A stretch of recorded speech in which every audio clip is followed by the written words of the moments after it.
Hello, my name is Richard Fisher, and I'm here to help you navigate through the book of Isaiah so that you will be able to understand it and then apply and teach it. Today we're dealing with Isaiah 13 through 27, which is a word about the nations. The reason why the nations are being discussed is because we find in 1 through 12 that Israel had chosen to walk in the pathway of the nations. They chose to adopt their way of thinking, and as a result they began to enter into the way of death. They were no longer a witness to the nations because they were no longer walking with God. They no longer looked upon the nations as God looked upon them. They looked upon them as partners in life rather than those who were lost and needed to be rescued. They forgot that they were the voice of God, they were the light of God. They became partners with the world in their journey to destruction. Proverbs 14:12 actually addresses that. It says, "There is a way that seems right to a man, but the way thereof is the way of destruction and death." And so what Isaiah does, it calls us to come and to reason together with God and to begin to understand what's going on so that we might once again understand how God is moving and how He is acting, even in judgment or in discipline, to bring us to the point where we offer salvation and hope to a lost world. Now when we look at the nations, we discover that all of these nations interact with Israel. We also see that they are moving away from God. And what makes this important is because Israel has been called to bear witness, or what we call it, to bless these nations. When you look at a map or the geography of the area, you'll discover that Israel stands in the center of all of these nations. We find that everyone that is addressed, someone that has some type of relationship with Israel. So you'll have larger nations, you'll have smaller nations bordering them. But Israel seems to be placed in a way that they touch all of the nations in that area. And that's very good because they become the light in a darkened world. Van Gemeren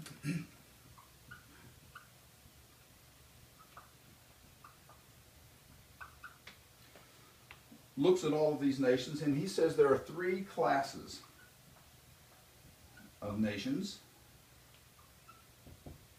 And these classes of nations, he calls them, first of all, oppressors.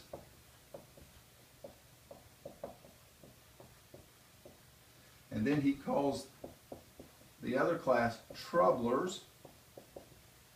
And finally,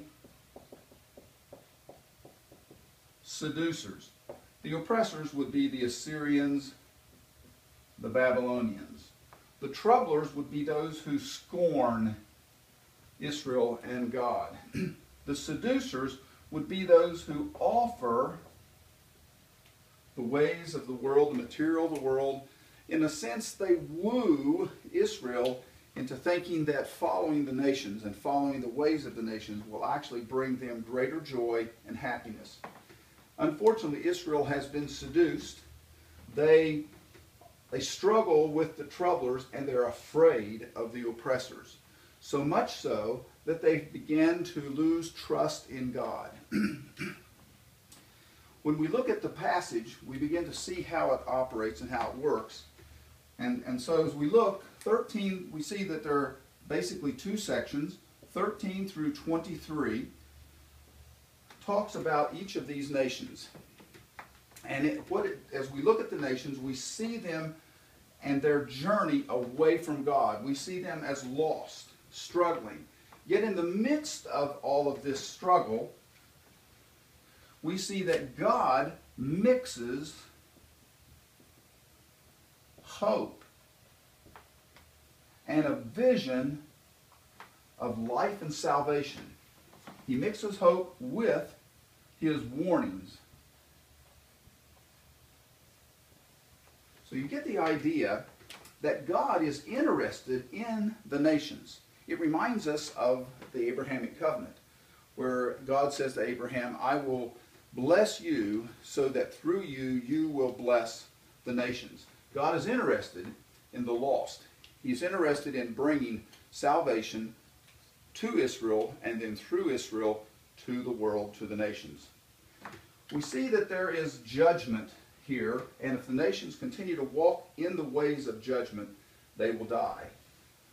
This moves directly into chapter 24, and chapter 24 introduces the last section of the book, and this we call the little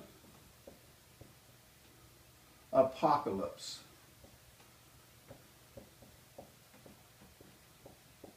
The little apocalypse. I don't know about you, but apocalypse was always a hard word for me to spell. It's just like there were just too many letters that didn't make sense. And it seems to be something that whenever you use it, you think of a Holocaust, or you think of extreme destruction. But actually, apocalypse means revelation. And much like the book of Revelation, we have a revelation of judgment. And so you can expect that. You go, oh, of course, we have the revelation of judgment. But unlike what most of us would think, there is also another revelation. And it is the revelation of salvation. And the revelation of salvation is found in chapters 25 through 27. Isaiah 26, verse 3 says, you will keep him in perfect peace whose mind is steadfastly focused on you, or stayed on you, because he trusts in you. We find that in discussing the nations, Isaiah gives Israel the answer to what they should see and how they should act and how they should respond. Instead of trusting in the nations and beginning to fear, they should trust in God, take hold of his plan of salvation, and walk in it. It should be the message that they deliver to the nations, so that the nations will now have hope in a desperate situation.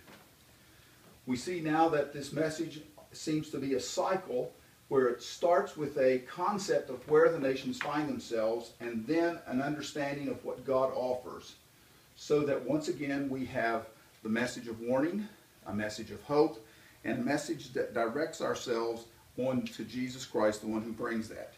So if I were looking at these passages, I would say that what God is doing here, he's giving us a guide, and there are 4 points that you can take home from such a study. First of all, you need to trust God. He's calling us to trust God. Second of all, do not be afraid.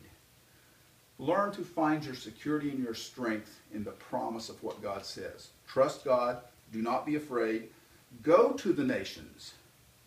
Don't avoid them. Go to the nations, but with the message of God. Go to the nations. And last, lead them to God. Lead them back to God so that they will find true hope and true peace.